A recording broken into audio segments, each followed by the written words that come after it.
नमस्कार दोस्तों, स्वागत है आपका वॉइस ऑफ साइलेंस में। हमारी आज की कहानी एक बेहद ही भावनात्मक और प्रेरणादायक कहानी है जो आपके दिल को छू जाएगी, इसलिए इसे अंत तक जरूर देखिएगा। इस कहानी से आपको बहुत कुछ सीखने को मिलेगा। इसका शीर्षक है सच की लड़ाई। चलिए कहानी शुरू करते हैं। दिल्ली का एक मध्यम वर्गीय परिवार का मोहल्ला। दोपहर में मोहल्ले में शांति छाई थी कि तभी अचानक शारदा जी के घर से उनकी बहू सिया चिल्लाती हुई बाहर आई। उसके साड़ी के पल्लू में आग की लपटें थीं। बचाओ बचाओ, कोई मुझे बचाओ, मैं जलकर मर जाऊंगी। मेरी सास मुझे जलाकर मार देना चाहती है। माँ जी, आपने मेरे साथ ऐसा क्यों किया? मैंने आपका क्या बिगाड़ा था? मेरी गरीब माँ के पास इतना पैसा नहीं है कि आपकी मांग को पूरा कर पाए। सिया लगातार रो रो कर चिल्ला रही थी और तभी उसने अपनी साड़ी उतारकर फेंक दी। मोहल्ले वाले इकट्ठा हो गए थे। एक औरत आई और सिया को एक शॉल ओढ़ाया। मोहल्ले वाले शारदा को चिल्ला चिल्ला कर बाहर बुलाने लगे। शारदा, बाहर आओ, तुम इतनी घटिया हरकत कैसे कर सकती हो? दहेज की लालच में अपनी बहू को जलाकर मार रही थी। तभी सिया सख्त और कठोर आवाज में गुस्से से अपनी सास से कहती है, माँ जी, मैंने आपका बहुत अत्याचार सह लिया। अब मैं आपके खिलाफ केस करूंगी और आने दीजिए आपके बेटे को, उसे भी आपकी इस हरकत के बारे में बताऊंगी। शारदा देवी अचंभित भाव से खड़ी थीं। उन्हें समझ ही नहीं आ रहा था कि क्या बोलें। उन्होंने हाथ जोड़कर कहा, मैंने कुछ नहीं किया, मुझे तो इस बारे में पता भी नहीं। मैं तो अंदर अपने कमरे में थी। ये आग कैसे लगी मुझे सच में नहीं पता। सिया कमरे में गई, कपड़े बदले और बाहर आकर बोली, आपको आपके कर्मों की सजा मैं दिलवा कर रहूंगी माँ जी। इतना कहकर सिया वहां से सीधा पुलिस स्टेशन चली गई। शारदा जी अवाक सब देखती रह गईं। मोहल्ले वाले उन्हें दोषी समझ बुरा भला बोलकर चले गए। कुछ मोहल्ले की महिला वहां रुकी थी ताकि शारदा जी भाग न पाए। शारदा जी का दिल बैठा जा रहा था। वह उन औरतों से कह रही थी, देखो बहनों, मैंने कुछ नहीं किया। मैं तो इस मोहल्ले में 2-3 साल से रह रही हूँ। आप लोग तो मुझे देख ही रहे हो। मैंने अपनी बहू से कभी ऊंची आवाज में बात भी नहीं की। उनमें से एक औरत बोली, हम तो आपको बहुत अच्छा समझते थे, ये है आपका असली रूप। 2 घंटे बाद पुलिस आई और शारदा जी को गिरफ्तार करके ले गई। वो लगातार कहती जा रही थी, मैंने कुछ नहीं किया, सिया झूठ बोल रही है। लेकिन लेडीज पुलिस ऑफिसर ने उन्हें 2-3 थप्पड़ लगाए और कहा, दहेज की लालची बुढ़िया, अपनी बहू को दहेज के लिए जलाकर मारना चाह रही थी। देख तुझे कितनी बुरी सजा दिलवाते हैं हम। पुलिस वालों ने ले जाकर शारदा जी को लॉकअप में बंद कर दिया। शाम को रमन घर आया। सिया ने रो रो कर रमन को सारी बातें बताई। रमन को विश्वास ही नहीं हो रहा था कि उसकी माँ ऐसा कर सकती है। उसने सिया को समझाते हुए कहा, देखो सिया, माँ कभी ऐसा नहीं कर सकती। माँ ने बचपन से मुझे अकेले पाला है। मैं माँ को बहुत अच्छे से जानता हूँ। माँ पैसों की लालची कभी नहीं हो सकती। जरूर कुछ और बात है, मैं माँ से मिलने जा रहा हूँ। सिया रमन को समझाती रही, लेकिन रमन ने उसकी एक बात न सुनी। वो सीधा माँ से मिलने पहुंचा। शारदा जी लॉकअप के अंदर दीवार से टिक कर बैठी, आंखें बंद करके आंसू बहाए जा रही थी। उनके साथ और भी कैदी बंद थे जो उन्हें कोस रहे थे। देख रही है, इसके मरने का समय आ गया, पर लालची बुढ़िया का लालच नहीं गया। शारदा के दिल में ये सारी बातें तीर की तरह चुभ रही थी। तभी उन्हें किसी ने आवाज दी, माँ। ये रमन था। शारदा दौड़ कर आई और रोते हुए कहने लगी, बेटा, मैंने कुछ नहीं किया। मुझे नहीं पता सिया ऐसा क्यों कर रही है। मैं तो कमरे में थी जब ये सब हुआ। रमन ने भी आंसू बहाते हुए माँ का हाथ थाम लिया और भावुक होकर बोला, मैं जानता हूँ माँ, आपने कुछ नहीं किया। मैं आपको यहाँ से बाहर निकाल कर रहूंगा। तब तक वहां के कांस्टेबल ने कहा, आपके मिलने का समय हो चुका है, अब आप जाइए। रमन अपनी माँ को उदास भरी नजरों से देखते हुए वहां से चला गया। शारदा जी लॉकअप के बाहर हाथ निकाले अपने बेटे को जाते देखते रह गई। आंखों से आंसुओं की धार रुक नहीं रही थी। शारदा जी की शादी बहुत कम उम्र में हो गई थी। शादी के कुछ साल बाद वह गर्भवती हुई। जब रमन पेट में था तभी उनके पति का देहांत एक एक्सीडेंट में हो गया। उनके पति गन्ने की मिल में मजदूरी करते थे। उनके जाते ही जैसे शारदा जी की दुनिया उजड़ गई। घर में बूढ़े सास ससुर थे, उनको भी देखना था और पेट में बच्चा। अपने दुख से बाहर आकर शारदा जी ने मन ही मन ठाना कि वह अपने बच्चे के लिए संघर्ष करेंगी। शारदा जी ने अपने ससुर के रहते रहते धीरे धीरे अपनी पढ़ाई पूरी की। पढ़ाई के दौरान ही रमन का जन्म हुआ। रमन के जन्म के बाद से शारदा जी ने धीरे धीरे दूसरे घरों में जाकर काम करना शुरू किया। इसी बीच ससुर भी चल बसे।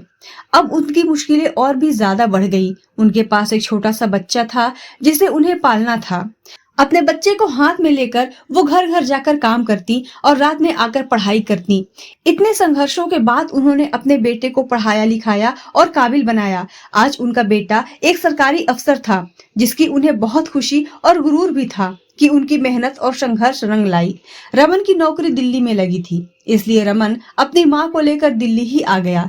इससे पहले वह इलाहाबाद में रहते थे। दिल्ली आने के बाद कुछ ही महीनों में रमन को सिया से प्यार हुआ और इस बात को रमन ने अपनी माँ से बताया। शारदा जी खुशी खुशी इस शादी के लिए मान गईं। शादी के बाद सब सामान्य चल रहा था। सिया से शारदा जी को कोई शिकायत नहीं थी, लेकिन सिया के मन में धीरे धीरे शारदा जी के लिए कड़वाहट भरती जा रही थी। कारण था कि रमन अपनी माँ को बहुत मानता था। जब भी ऑफिस से आता तो सीधे अपनी माँ के पास बैठता, उनसे हाल चाल पूछता, उनके लिए कुछ न कुछ बाहर से लाता रहता। कोई भी काम करने से पहले अपने माँ से जरूर पूछता। वो सिया को भी सम्मान प्रेम सभी देता, पर सिया को रमन पर एकाधिकार चाहिए था। ऊपर से शारदा जी सिया को नई गृहस्थी को कैसे चलाना है ये सब बताती रहती। छोटी मोटी बात पे उसे टोक देती ताकि वो और अच्छे से उस काम को समझ पाए, पर सिया को लगता कि वो उसे कंट्रोल करने की कोशिश कर रही हैं। जब भी रमन से शारदा जी को लेकर कुछ कहती, रमन अपनी माँ का नाम सुनते ही सिया को वहीं रोक देता।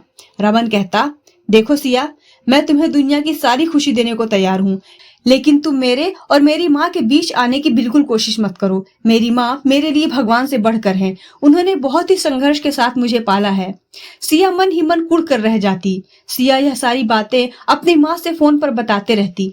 उसकी माँ अक्सर उसके कान भरती और कहती, इस बुढ़िया से पीछा तुम क्यों नहीं छुड़ा लेती हो? आखिर रमन इतनी अच्छी नौकरी करता है, तुम लोग कहीं बाहर चले जाओ या अपनी सास को किसी वृद्धाश्रम में छोड़ दो।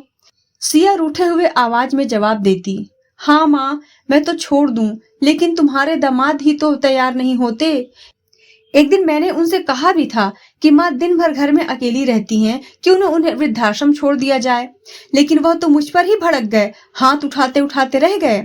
कई दिनों तक मुझसे बात भी नहीं की। अब तुम ही बताओ कि ऐसे में मैं कैसे उन्हें उनकी माँ से अलग करूं? तब सिया की माँ ने उन्हें यह तरकीब सुझाई। उन्होंने कहा, देख सिया, अगर रमन अपनी माँ से अलग नहीं हो रहा तो तू रमन को ही दूर कर दे। सिया आश्चर्य से बोली, तुम कहना क्या चाहती हो? मेरी कुछ समझ नहीं आ रहा। सिया की माँ ने कहा, देख, हम गरीब हैं, ये बात सच है, और हमने तुझे दहेज में उतने रुपए भी नहीं दिए जितने की रमन को मिलने चाहिए थे। क्योंकि रमन सरकारी नौकरी करता है तो कोई भी उसे मोटा पैसा देने को तैयार था, लेकिन रमन ने बिना दहेज लिए ही तुमसे शादी की। अगर तू थोड़ा दिमाग लगाए तो अपनी सास को दहेज प्रताड़ना केस में फंसा सकती है। चार दीवारी में क्या होता है ये बाहर वालों को क्या पता। सिया पहले इस बात के लिए मना करती रही, लेकिन कुछ दिनों में मान जाती है और उसके बाद ही वो सारा नाटक रचती है।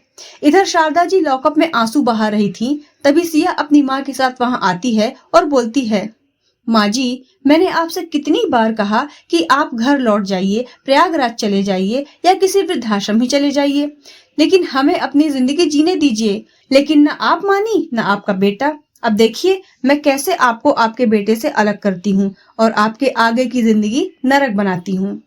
शारदा जी ने कठोर और आत्मविश्वास भरे शब्दों के साथ सिया को जवाब दिया, सिया, तूने यह बिल्कुल अच्छा नहीं किया है। मैं तो तुझे अपनी बेटी मान रही थी, लेकिन तुमने मुझे दहेज के झूठे केस में फंसाया। अब तू देखना, ये तेरी जिंदगी की सबसे बड़ी गलती साबित होगी। इस गलती को तुझे सुधारने का मौका भी नहीं मिलेगा।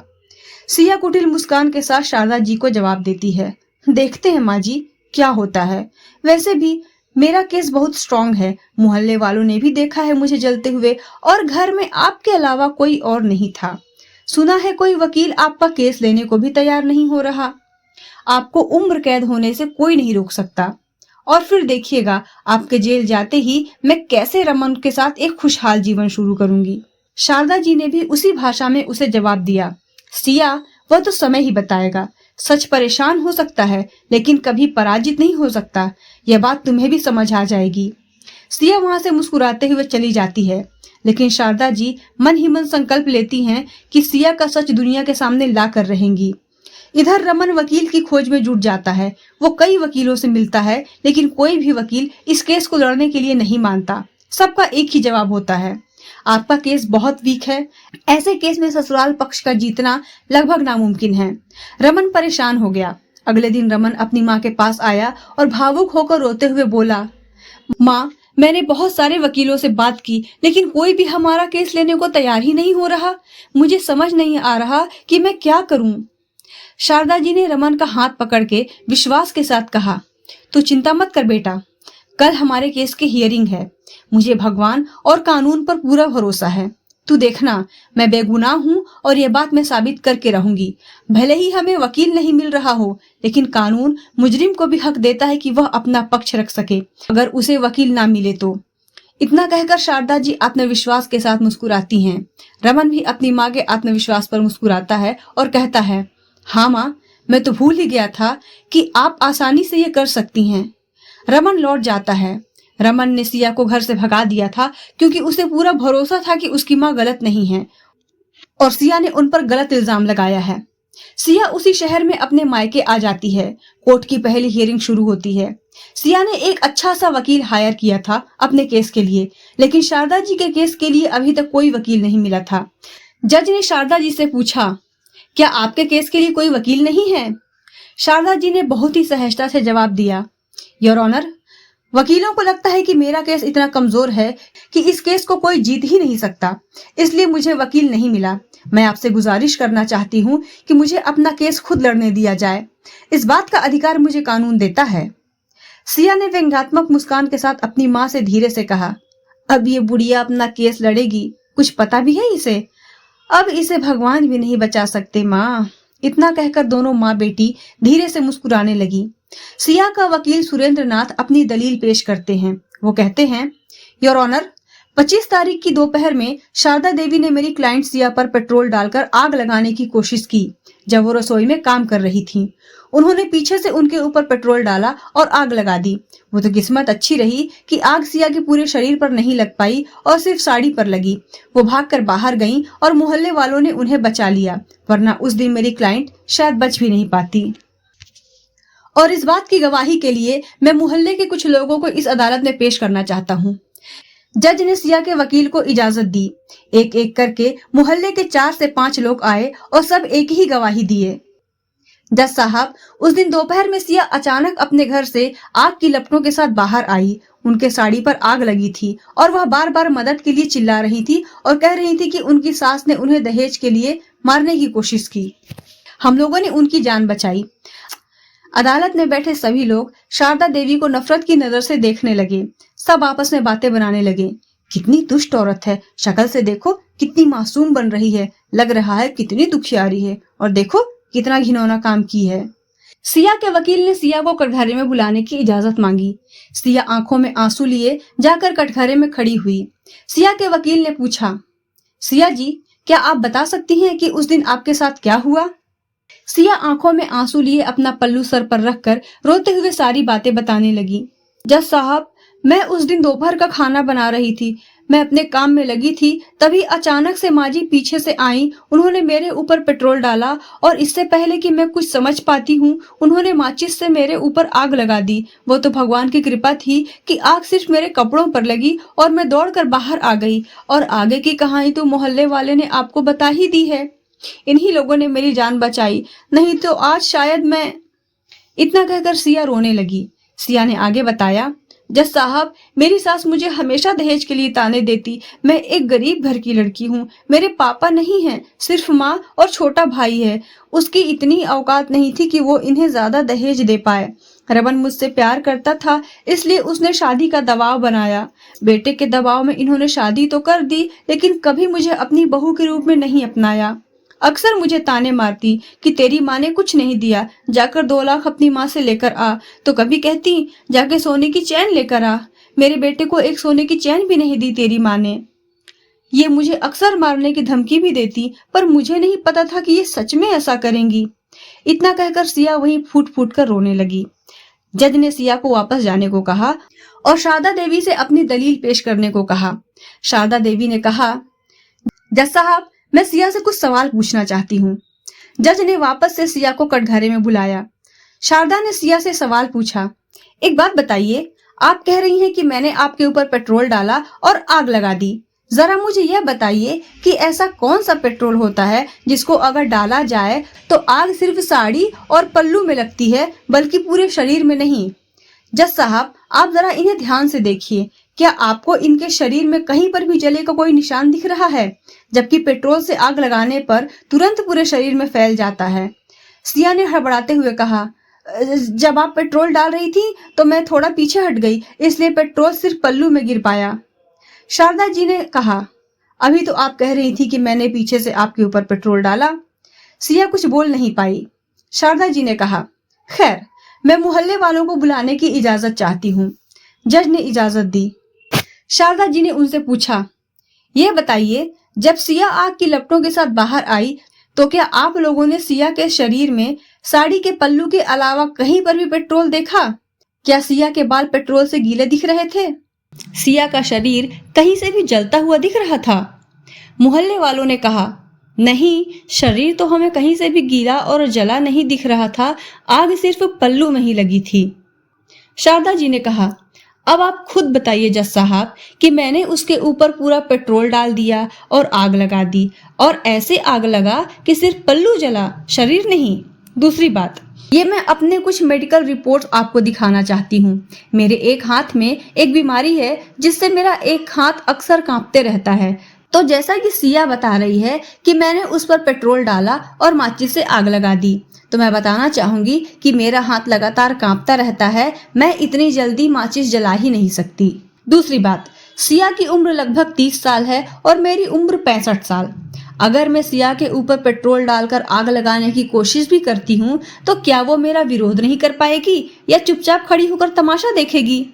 जज को शारदा जी की बात पूर्णतः तार्किक लगी। कोर्ट में बैठे लोगों का नजरिया भी अब बदल चुका था। सिया को तो जैसे काटो तो खून नहीं। वो समझ नहीं पा रही थी कि शारदा इतने अच्छे से आर्गुमेंट कैसे कर ले रही है। जज ने उस दिन की कार्यवाही को समाप्त किया और फैसला सुनाने के लिए अगला डेट दिया। सिया सीधे अपने वकील के पास उसके कैबिन में गई और उस पर भड़क गई। तुम वहां क्या कर रहे थे? जब वह इस तरह से आर्गुमेंट कर रही थी तो तुम्हारे पास उसका जवाब क्यों नहीं था? वकील सुरेंद्र ने कहा, देखिए सिया जी, वह जो भी आर्गुमेंट कर रही थी वह पूरी तरह से तार्किक था। उसको बीच में काटने का सवाल ही नहीं था। मैं क्या बोलकर ऑब्जेक्शन उठाता? और दूसरी बात कि शारदा जी इतने सधे हुए वकील की तरह आर्गुमेंट कैसे कर रही थी? एक साधारण 65 साल की महिला इतना दिमाग नहीं लगा सकती। वह जिस तरीके से अपने केस की तैयारी करके आई थी, ऐसा लग रहा था कोई मजा हुआ वकील अपनी केस की तैयारी करके आया हो। आपने मुझे अपनी सास के बारे में पूरी बात नहीं बताई क्या? सिया ने कहा, मुझे मेरी सास के बारे में जो भी पता था मैंने आपको सब बताया। वो घर में रहती हैं और सिर्फ घर के काम ही करती हैं। वकील ने कहा, नहीं, कुछ और बात है। एक बात बताइए, शारदा देवी का परिवार यहाँ आने से पहले इलाहाबाद में रहता था ना? सिया ने कहा, हाँ, वो 2 साल पहले ही यहाँ आए हैं, रमन की नौकरी की वजह से। उसके बाद वकील ने इलाहाबाद हाई कोर्ट और डिस्ट्रिक्ट कोर्ट के जितने भी वकील से उसका संपर्क था, सबसे फोन पर पूछताछ की। वो जैसे जैसे बात सुन रहा था, उसके चेहरे के भाव गंभीर और आश्चर्य से भरे थे। सिया अपनी साड़ी के पल्लू का कोना मोड़कर फोन रखने का इंतजार कर रही थी। सुरेंद्र ने गुस्से से सिया की तरफ देखा और कहा, आपको अपनी सास के बारे में कुछ नहीं पता। आपकी सास एक जानी मानी वकील रह चुकी हैं इलाहाबाद हाई कोर्ट में। 10 साल से उन्होंने वकालत छोड़ दिया है, पर आज भी वहां के वकील उन्हें अपना आइडल मानते हैं। उस घर में आप 6 महीने से कर क्या रही थीं, जब आपको वहां के बारे में कुछ पता ही नहीं था? मुझे भी फंसा दिया। आज तक का रिकॉर्ड रहा है मेरा, एक भी केस नहीं हारा मैं। इतना कहकर सुरेंद्र सर पकड़कर बैठ जाता है। सिया के तो जैसे होश ही उड़ गए। उसका दिल धक से रह गया। उसे लगा कि जैसे वो वहीं चक्कर खा के गिर जाएगी। उसने टेबल पकड़ लिया और सोचने लगी। वह तो अपनी सास को कम पढ़ी लिखी और सिर्फ घर के काम करने वाली औरत समझती थी, और वह तो एक मजी हुई वकील निकली। सिया को लग रहा था कि जैसे उसके हाथ से सब छूटता जा रहा है। इसी चिंता और जद्दोजहद में केस की अगली सुनवाई का दिन भी आ गया। काफी लंबे समय तक दोनों पक्षों में बहस चली। शारदा जी लगातार अपनी बात को बहुत ही अच्छे तरीके से रख रही थी। सिया का वकील भी उनके तर्कों का जवाब देने की कोशिश कर रहा था, पर शारदा जी का तजुर्बा हावी हो रहा था। अंत में शारदा जी ने कहा, जज साहब, अब मैं आपको आखिरी सबूत दिखाती हूँ, जिससे इस केस का फैसला आज के आज हो जाएगा। उसके बाद शारदा जी ने अपना लैपटॉप लिया और जज को उसमें कुछ दिखाया और साथ में कुछ युवा लड़कों को भी अपने साथ अदालत में लेकर आई थी। शारदा जी ने कहा, जज साहब, जिस समय सिया कह रही है कि मैंने उस पर आग लगाए, असल में उस समय मैं एक ऑनलाइन क्लास ले रही थी, वह भी लाइव। ये मेरे कुछ स्टूडेंट्स हैं जो उस वक्त लाइव क्लास में मुझसे जुड़े हुए थे और मैंने आपको लैपटॉप में लाइव वीडियो भी दिखाई है। अब आप बताइए कि जब उस समय मैं लाइव क्लास ले रही थी, फिर मैं सिया के ऊपर आग कैसे लगा सकती थी? दरअसल जज साहब, मैं ये बात भूल गई थी कि जिस वक्त ये सब हो रहा था उस वक्त मैं अपने कमरे में क्लास ले रही थी और यह आपको सबूत मैंने दिखा दिया है। इसके बाद इस केस में कोई दम नहीं रह गया। सिया उन पर झूठा इल्जाम लगा रही थी। अदालत में बैठा हर कोई सन्न रह गया। सिया को तो जैसे चक्कर आ रहे थे। अभी केस उसके हाथ से जा चुका था और सिर्फ केस ही नहीं, उसके साथ पूरा जीवन, उसका पति, सब कुछ उसके हाथों से फिसल चुका था। सिया सर पकड़कर वहीं बैठ गई। जज साहब ने फैसले के लिए अगली डेट दी। अगली डेट में जब सुनवाई हुई तो शारदा जी के पक्ष में फैसला हुआ। उन्हें बेगुनाह माना गया। शारदा जी ने कहा, जज, बेगुनाह तो मैं हमेशा से ही थी, लेकिन इस झूठे केस की वजह से मुझे कितने दिन जेल में बिताने पड़े। समाज में मेरी इज्जत उछाली गई, वो अलग, और जिसने मुझ पर झूठा केस किया वो चुपचाप यहाँ से चला जाएगा, पर मेरा जो अपमान हुआ उसकी भरपाई कौन करेगा? जज के पास शारदा जी के इन सवालों का कोई जवाब नहीं था। उस दिन पूरे कोर्ट ने शारदा जी के लिए खड़े होकर ताली बजाई। सिया वहीं बैठी आंसू बहा रही थी। रमन दौड़कर अपनी माँ के पास आया और गले लग गया। उसने खुशी से कहा, माँ, आपने तो कमाल कर दिया। मैंने सोचा था कि 10 साल बाद आप पता नहीं कैसे लड़ेंगी। शारदा जी ने रमन का हाथ थामते हुए बोली, बेटा, लड़ाई तो मैंने जिंदगी भर की है और हर लड़ाई में जीत चुकी हूँ, चाहे वो जिंदगी की लड़ाई हो या झूठ के खिलाफ। तब तक सिया वहाँ आ गई और शारदा जी के पैर पकड़कर गिड़गिड़ाने लगी। माँ जी, मुझे माफ कर दीजिए, मुझसे बहुत बड़ी गलती हो गई। मेरी माँ ने मुझे आपके खिलाफ बहका दिया था। मैं रमन के साथ एक अलग दुनिया बसाना चाहती थी, लेकिन मैं यह भूल गई थी कि रमन की दुनिया आपके बिना है ही नहीं। मुझे एक और मौका दीजिए, मैं दोबारा कभी शिकायत का मौका नहीं दूंगी। शारदा जी पीछे हट गईं। उन्होंने कहा, तुम्हें जिंदगी मेरे साथ नहीं, रमन के साथ बितानी है। मुझे इस बात से कोई फर्क नहीं पड़ता कि तुमने मेरे साथ क्या किया। अगर रमन तुम्हें अपना सकता है तो ठीक है, उसके लिए तुम्हें रमन की इजाजत चाहिए, मेरी नहीं। इससे पहले कि सिया रमन से कुछ कहती, रमन ने सिया को दो टूक जवाब दिया। तुम मुझसे उम्मीद भी मत करना कि मैं तुम्हें वापस अपनी जिंदगी में लाऊंगा। तुमने मेरी माँ पर इतना घिनौना इल्जाम लगाया। झूठा दहेज केस, एक केस तुमने किया दहेज के लिए, अब एक केस मैं करूंगा तुम्हारे ऊपर तलाक के लिए। इतना कहकर रमन अपनी माँ को लेकर जाने लगा। सिया वहीं कचहरी में खड़ी आंसू बहाती रही। दोस्तों, क्या रमन ने सिया के साथ सही किया? आप इस कहानी के बारे में क्या विचार रखते हैं, हमें कमेंट करके जरूर बताएं। साथ ही ये भी बताएं कि आप भारत के किस कोने से इस वीडियो को देख रहे हैं। हमारे चैनल को सपोर्ट करने के लिए आप हमें सुपर थैंक्स भेज सकते हैं। वीडियो पसंद आई हो तो लाइक करें और हमारे चैनल को सब्सक्राइब करना बिल्कुल ना भूलें। राधे राधे।